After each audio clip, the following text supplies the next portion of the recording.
சர்வயோக வினிஸ்ருதா. ரொம்ப அழகான நாமம், சர்வயோக வினிஸ்ருதா. யோகம் அப்படின்னா இணைப்பு இல்லையா? சர்வயோகம் அப்படின்னா எந்த ஒரு கனெக்ஷனும் இல்லாதவரம். வினிஸ்ருதம் அப்படின்னா பகவான் எல்லாருடைய சம்பந்தத்தில் இருப்பார். ஆனால் எப்படி இருப்பார்? யார்கிட்டே தொடாமல் இருப்பார்.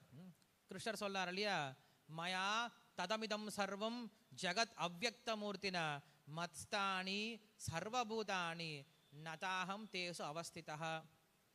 அர்ஜுனா, எல்லாம் என் கிட்ட தான் இருக்கு, எல்லாம் எனக்குள்ள தான் இருக்கு, ஆனா நான் எதுக்குள்ளாரையும் கிடையாது இல்லையா? கிருஷ்ணா, ஏன் குழப்பற இல்லையா? நீ எல்லாத்துக்குள்ளாரும் இருக்கிறியா இல்லையா?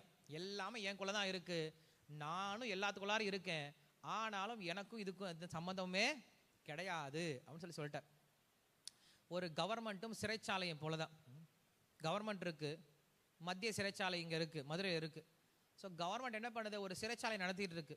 ஆனால் கவர்மெண்ட்டினுடைய பெரிய கான்சன்ட்ரேஷன் என்ன கிடையாது, சிறைச்சாலை கிடையாது. அதுக்கு கான்சன்ட்ரேட் பண்ணுறது நிறைய விஷயம் இருக்குது இல்லையா?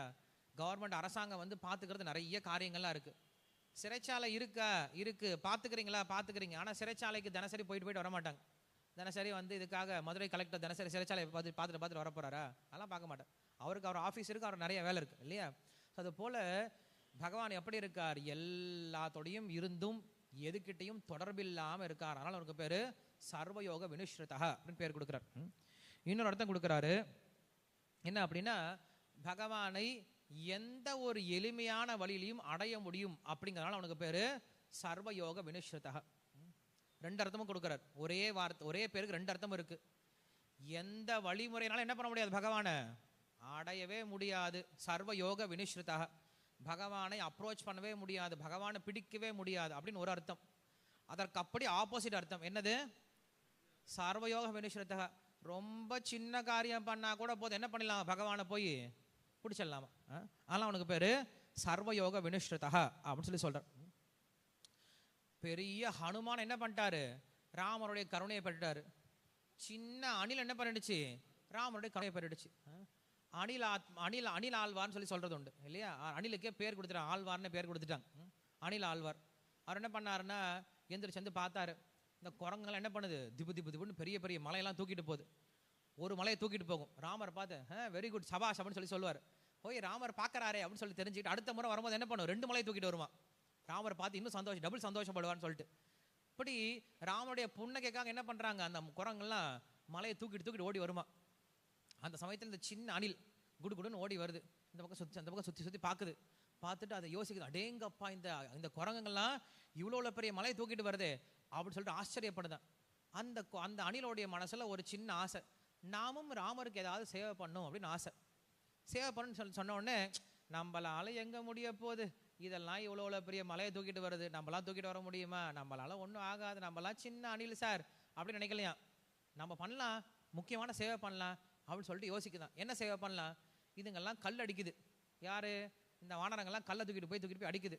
ஆனால் உள்ள மண் அடிக்கிறது ஆள் கிடையாது இல்லையா? கல் அடித்தா மண்ணும் சேர்த்து அடிக்கணும்ல, மண் இல்லாமல் கல் நிற்காது இல்லையா? ஸோ நம்ம என்ன பண்ணலாம், மண் அடிக்கிற வேலையை நம்ம பண்ணலாம் அப்படின்னு சொல்லிட்டு என்ன பண்ணுதான், குடுன்னு போய் அங்கே இருக்கக்கூடிய கடற்கரையில் மண்ணை தூக்கி பார்க்குது. சின்ன கை இல்லையா, எவ்வளோ தூக்க முடியும் மண்ணை, கையில் தூக்குனா மண்ணெல்லாம் கீழே விழுந்துருச்சான். என்ன பண்ணுறேன்னு தெரியல, ஒரு யோசனை வந்தது.